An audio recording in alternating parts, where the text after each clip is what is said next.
नमस्कार दोस्तों, आप देख रहे हैं कल्चरल एंड ट्रैवल जोन, जहां आपको प्रसिद्ध हिंदू मंदिरों का इतिहास व मंदिरों की पौराणिक कहानियों तथा हिंदू रिलीजन से संबंधित आर्टिकल शेयर किए जाते हैं। आर्टिकल और वीडियो पसंद आए तो हमारे channel cultural and travel zone को सब्सक्राइब, वीडियो को लाइक व शेयर करें।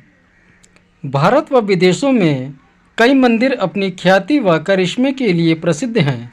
उनमें से एक महाराष्ट्र के दौलताबाद से 12 मील दूर वेरूल गांव के पास घृष्णेश्वर ज्योतिर्लिंग मंदिर स्थित है। भगवान शिव के 12 ज्योतिर्लिंगों में इस ज्योतिर्लिंग को अंतिम ज्योतिर्लिंग माना गया है। इस ज्योतिर्लिंग को घृष्णेश्वर या घृष्णेश्वर ज्योतिर्लिंग कहा जाता है। पौराणिक कथा कहती है कि देवगिरी पर्वत के पास सुधर्मा नाम का ब्राह्मण अपनी पत्नी सुदेहा के साथ रहता था। इनकी अपनी कोई संतान नहीं थी। तब सुदेहा ने अपने पति का विवाह अपनी छोटी बहन घुष्मा से करवा दिया, जो कि भगवान शिव की परम भक्त थी। घुष्मा हर दिन 100 पार्थिव शिवलिंग बनाकर उनकी पूजा करती और फिर इन शिवलिंग को तालाब में विसर्जित कर देती थी। भगवान शिव की कृपा से थोड़े दिन के बाद ही घुष्मा के गर्भ से अत्यंत सुंदर व स्वस्थ बालक ने जन्म लिया। बच्चे के जन्म से सुदेहा और घुष्मा दोनों ही आनंदित हुए। दिन आनंदपूर्वक बीत रहे थे, परंतु कुछ दिनों के बाद ही सुदेहा के मन में एक कुविचार उत्पन्न हो गया। वह मन में सोचने लगी कि मेरा तो इस घर में कुछ है ही नहीं। मेरे पति पर भी घुष्मा ने अधिकार जमा लिया है, संतान भी उसी की है और सब कुछ अब उसका ही हो जाएगा। इधर घुष्मा का बालक भी बड़ा हो रहा था। इस कारण सुदेहा के मन में उपजा को विचार अब पाप का रूप ले चुका था।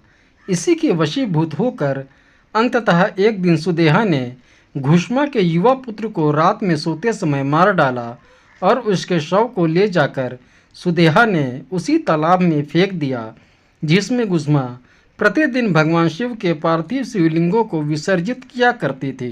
सुबह होते ही सभी को इस बात का पता चल गया और घर में कोहराम मच गया। परंतु घुष्मा रोज की तरह भगवान शिव की आराधना में लीन रही और पूजा समाप्त होने के बाद घुष्मा पार्थिव शिवलिंगों को तालाब में विसर्जित करने के लिए चली गई।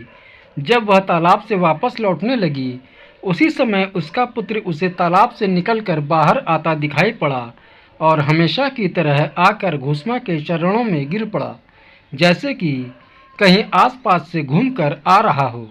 उसी समय भगवान शिव वहां प्रकट हुए तथा घुष्मा की भक्ति से प्रसन्न होकर घुष्मा से वर मांगने को कहा। वहीं भगवान शिव सुदेहा के कुकृत्य के कारण अत्यंत क्रोधित थे और उसे दंड देना चाहते थे।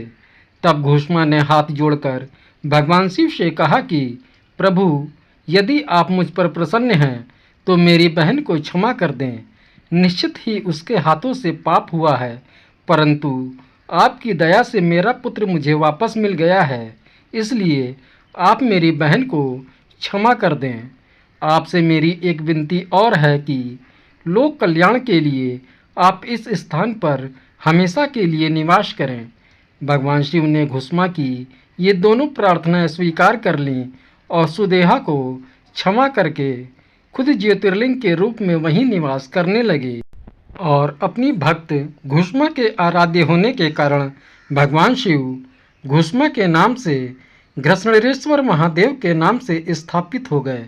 घृष्णेश्वर ज्योतिर्लिंग मंदिर की वास्तविक तिथि ज्ञात नहीं है, परंतु कहा जाता है कि यह मंदिर 13वीं शताब्दी से पहले निर्मित किया गया था। इस मंदिर का जीर्णोद्धार सर्वप्रथम 16वीं शताब्दी में बेरूल के मालोजी भोसले, जो कि छत्रपति शिवाजी महाराज के दादा थे, के द्वारा करवाया गया था। इसके बाद 18वीं शताब्दी में इंदौर की महारानी अहिल्याबाई होलकर के द्वारा पुनः इस मंदिर का जीर्णोद्धार करवाया गया। यह मंदिर प्राचीन हिंदू शिल्पकला का बेजोड़ नमूना है और मंदिर पारंपरिक दक्षिण भारतीय स्थापत्य शैली में निर्मित है। मंदिर में 5 स्तरीय शिखर हैं। मंदिर लाल पत्थरों से निर्मित है तथा मंदिर में 3 द्वार हैं, जिनमें एक महाद्वार है और 2 पक्ष द्वार हैं। मंदिर में प्रवेश से पहले श्रद्धालु कुछ देर तक निकट के कोकिला मंदिर में रुकते हैं। इस मंदिर में माता के हाथ ऊपर की ओर उठे हुए हैं, जो कि भगवान शिव को श्रद्धालुओं के आगमन की सूचना देते हुए प्रतीत होते हैं। भक्त नंदी इस ज्योतिर्लिंग मंदिर के सभा मंडप में स्थित हैं, जो कि ज्योतिर्लिंग के ठीक सामने है। सभा मंडप की तुलना में मंदिर के गर्भगृह का स्तर थोड़ा नीचे है। गर्भगृह की चौखट पर और मंदिर में अन्य जगहों पर फूल पत्ते, पशु पक्षी और मनुष्यों की अनेक भाव मुद्राओं का शिल्पांकन किया गया है। मंदिर परिसर में लाल पत्थर की दीवारों पर भगवान विष्णु के दशावतारों का अंकन किया गया है। घृष्णेश्वर ज्योतिर्लिंग मंदिर की एक विशेषता यह भी है कि भगवान गणेश की 21 पीठों में से एक पीठ लक्ष्य विनायक नाम से यहीं पर स्थित है और मंदिर में अन्य देवी देवताओं की भी मूर्तियां स्थापित हैं। इस ज्योतिर्लिंग के समीप ही एक सरोवर भी है, जिसे शिवालय के नाम से जाना जाता है। घृष्णेश्वर ज्योतिर्लिंग के बारे में मान्यता है कि यहाँ अक्सर भगवान शिव के इस स्वरूप के दर्शन करने से सभी तरह की मनोकामनाओं की पूर्ति होती है। खासकर निसंतान दंपति यहाँ अपनी मनोकामना लेकर आते हैं। घृष्णेश्वर ज्योतिर्लिंग का पूजन दर्शन करते हैं, इससे उनके सब प्रकार के सुखों में वृद्धि होती है। जय भोलेनाथ, हर हर महादेव।